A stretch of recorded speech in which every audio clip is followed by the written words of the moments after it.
नमस्ते, नमस्ते, नमस्ते। क्या आप जानते हैं, हमारे भारत में ऐसे महान गुरु हुए हैं, जिनकी महानता से भारत को जगत गुरु कहा जाता है। मैं अर्चना लेके आई हूँ गुरु चाणक्य की ऐसी ही एक कहानी। गुरु चाणक्य अपनी नीति शास्त्र के लिए जाने जाते थे। दूर दूर तक विदेशों में लोग उनकी नीतियों का लोहा मानते थे। यही सुनकर एक बार एक व्यक्ति गुरु चाणक्य से मिलने भारत आया। जब वह गुरु चाणक्य के घर उनसे मिलने पहुंचा, तो उसने देखा कि गुरु चाणक्य एक ग्रंथ लिखने में व्यस्त थे। उन दिनों बिजली या बल्ब नहीं हुआ करते थे। गुरु चाणक्य ने तेल भरी डिबिया जला रखी थी और उसी की धीमी रोशनी में वो लिखने में व्यस्त थे।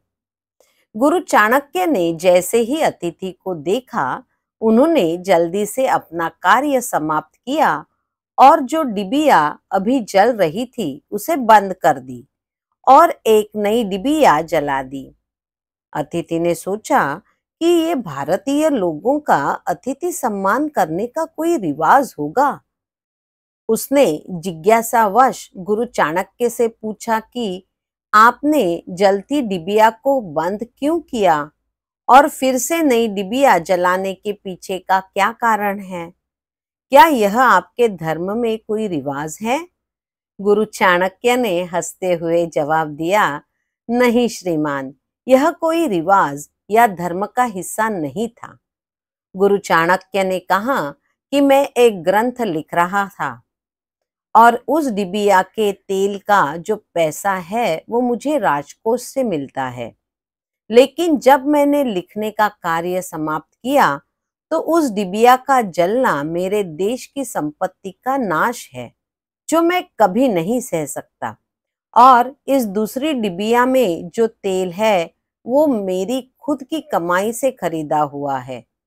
मैं अपने स्वयं के कार्य के लिए देश की संपत्ति का हनन नहीं कर सकता। इतना सुनकर अतिथि गुरु चाणक्य के आगे नतमस्तक हो गया कि धन्य है ये देश भारत, जहां इतनी महान सोच वाले व्यक्ति रहते हैं। इसलिए भारत को जगत गुरु कहा जाता है। अगर कोई इंसान गुरु चाणक्य के बताए हुए मार्ग पर चले, तो उसे दुनिया की कोई भी परेशानी सफल होने से नहीं रोक सकती।